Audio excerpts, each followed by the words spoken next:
Primeiramente, boa noite a todos. É uma grande satisfação para mim estar aqui hoje na Aliança Municipal Espírita, de Governador Valadares. É como a ideia de um convite que ele se tornou persistente nos últimos dias.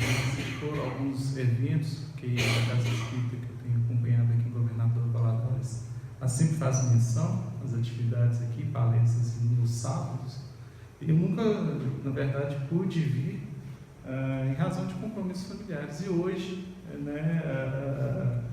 na verdade, esse chamado ele se concretizou graças também ao convite do professor Jamir Khalili, meu colega do Departamento de Direito, e que me fez esse convite para falar um pouco sobre o direito, a doutrina espírita, e é uma situação nova para mim, porque sempre eu falava de direito, eu falava da doutrina espírita nas minhas palestras. É a primeira vez que eu me deparo com a situação justamente de unir esses dois itens e trazer, na verdade, uma reflexão.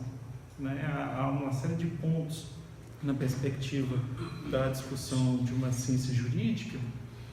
Nós temos uma certa liberdade de construção. E quando nós caminhamos, na verdade, para uma discussão na seara espírita, aí nós já trabalhamos com uma série de pressupostos, de encadeamentos próprios da própria doutrina espírita e que, na verdade, ela acaba nos orientando na forma como nós vamos desenvolver, na verdade, algumas questões. E aí, no caso de hoje,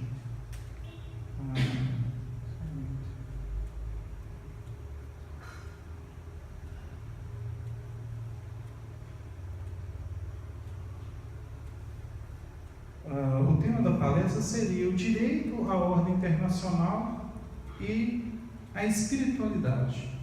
E aí eu pensei como trabalhar direito, talvez uma das noções mais complexas, talvez seria a pergunta mais difícil para você fazer a um estudioso, um pesquisador das ciências jurídicas. O que é o direito? Porque é uma pergunta ampla, foi respondida de diversas formas, em épocas distintas, por escolas e pesquisadores de tradições completamente diferentes.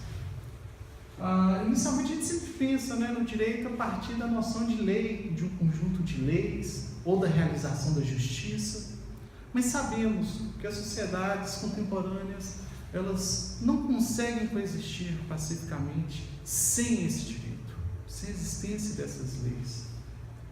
E como um mecanismo que viabiliza a convivência entre os seres humanos, as leis jurídicas, o conhecimento jurídico, ele hoje necessita de um diálogo com outras áreas para complementar os seus déficits, o seu atraso relativo às práticas sociais, aqueles becos sem saída, aquelas aporias que nós falamos, que não conseguem ser respondidas somente pelo direito. E assim a gente precisa dialogar com a moral, nós precisamos dialogar com os conhecimentos das mais variadas áreas do conhecimento, ou dos chamados subsistemas, como um sociólogo contemporâneo gosta muito de utilizar. Hoje o mundo ele é interpretado por lentes, seriam os subsistemas sociais, cada um viabilizando um recorte, uma lógica distinta em que essa realidade se mostra de forma complexa para todo aquele que busca interpretá-la. E aí, quando a gente vai pensar a ideia do direito, da ordem internacional e mesmo da espiritualidade, do desenvolvimento das civilizações, um primeiro item que eu pensei em iniciar aqui a discussão seria como é pensado o direito nas relações entre os povos soberanos. Porque aqui, na verdade, eu preciso fazer um recorte no que diz respeito à ordem internacional. E aí, quando me foi feito o convite, inclusive, o Jamir me disse, olha, seria interessante abordar a questão relativa a como que há uma interação entre as culturas, os valores, né? Valores esses que são fundamentais para a gente entender os fins que toda norma jurídica busca alcançar, né? Os bens maiores, os valores fundantes, principais, essenciais da nossa sociedade, eles são garantidos, eles são defendidos por normas jurídicas. Mas não existe somente um direito, ou o direito brasileiro. Existem um conjunto de normas em outros países, em outras nações, e num mundo, né, que sofre um processo de globalização, não só econômica, mas hoje política, e mesmo essa globalização hoje nós encontramos efeitos problemáticos, como a saída da Inglaterra, né, do Reino Unido, da União Europeia, né, que pegou de surpresa todo mundo o resultado deste plebiscito. Novamente nós nos voltamos para uma pauta, para uma questão que ela é antiga, que ela é muito necessária, né? Pensar o direito nas relações entre os povos soberanos. Por que há necessidade de se pensar o direito para além das relações de um país, agora numa escala global? E os povos, em épocas passadas, talvez seja algo um pouco distante aqui da realidade brasileira, mas eles tinham uma resposta pronta para essa pergunta, que era o horror das guerras. Né? As guerras entre as nações dizimaram milhares de pessoas, destruíram famílias, impediram, né, em diversas circunstâncias o desenvolvimento de regiões, fragilizou povos, e os reflexos dessas guerras perduram até os dias atuais. Se nós perguntássemos para um pensador do direito ou um jurista lá no século 17, 16, ele falaria: o fim principal do direito hoje é a paz, é alcançar a paz, muito além da minha comunidade, né, da minha cidade, do meu bairro, mas em escala global. Porque à medida que nós temos um conflito em escala global, as consequências podem ser ainda mais catastróficas e pesadas, na verdade, para um número maior de pessoas. Foi assim que o direito internacional, inicialmente, a ordem internacional foi pensada. Como, na verdade, nós vamos imaginar o direito nas relações entre os povos soberanos, esse direito ele vai ser praticado, desenvolvido a partir de uma atuação institucionalizada pelo Estado, regulada por normas que têm características especiais, que são as normas de direito internacional. O direito internacional é um direito com características muito específicas, né? Alguns autores chegam até a falar que não é direito, tamanha sua especificidade e suas qualidades. É complicado porque geralmente nós pensamos o direito a partir da esfera da cidadania de um indivíduo. A norma de direito internacional tem uma característica peculiar, que ela está regulando ações de estados que detêm, que possuem soberania. E o ato da soberania é justamente de você ter a possibilidade de impor, né, a sua vontade perante o outro, de defendê-la, de não submeter ao jugo de outro ou de outra. Então, aí nós já imaginamos o desafio que é desenvolver a normatividade perante um ente agora, né, que é justamente a ideia de um Estado soberano numa comunidade internacional. Estados que têm interesses distintos, né, eles buscam realizar, né, demandas muito específicas da cultura dessas regiões, e claro que essas questões elas vão serem trabalhadas às vezes de forma pacífica, mas ao longo da história da humanidade nós vimos uma situação distinta, que foi justamente a situação de conflitos neste ambiente externo. E aí, na verdade, para a gente trabalhar como que o direito, ele, na verdade, desenvolve dentro da sua área de estudo a produção dessas normas jurídicas e como que isso é hoje recepcionado, né, trabalhado pelas nossas leis, eu trouxe aqui né, a forma como essas normas são elaboradas, como que é o processo de internalização, né, das normas jurídicas de cunho internacional. É um processo, né, que geralmente, né, o cidadão ele não conhece, ele não entende muito bem essas etapas.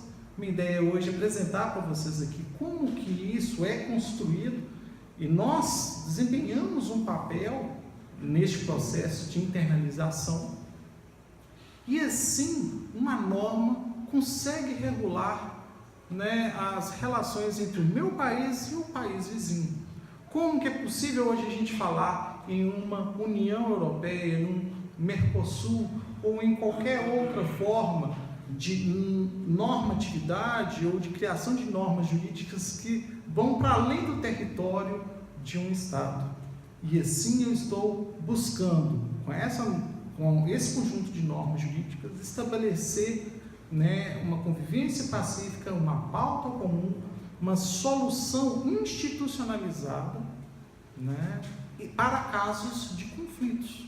Porque o conflito ele é normal, né, é um elemento natural da atividade humana. Agora, a grande questão é como nós lidamos com esses conflitos.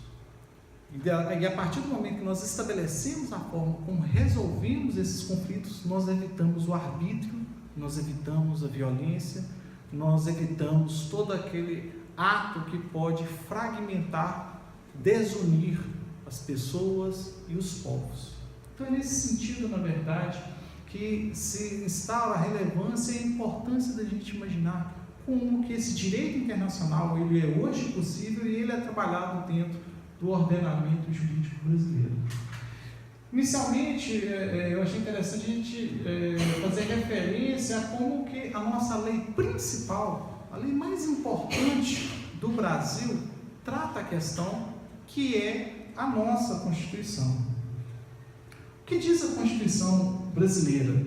Né, este documento que de tão relevante, cada cidadão brasileiro deveria possuir, ler com atenção, né, para não só saber os seus direitos, saber os seus deveres, né, e se situar como um cidadão. Né? Quando a Constituição ela foi promulgada em 5 de outubro de 1988, né, inclusive havia uma previsão que a imprensa nacional faria um exemplar para cada cidadão brasileiro, né, e que esse cidadão, né, tem o direito de receber uma cópia dessa Constituição.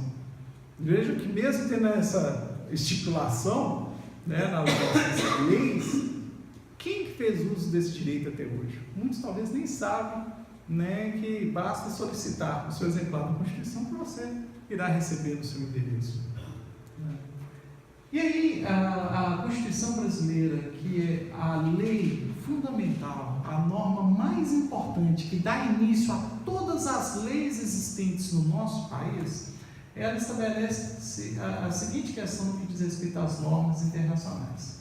No artigo 84, a Constituição prescreve que compete privativamente ao presidente da República celebrar tratados, convenções e atos internacionais sujeitos a referendo do Congresso Nacional. Quando nós votamos em um candidato para presidente da República, poucos sabem das atribuições que o presidente tem. E uma das atribuições mais importantes, né, uma das atividades de maior relevância que o presidente realiza é esse.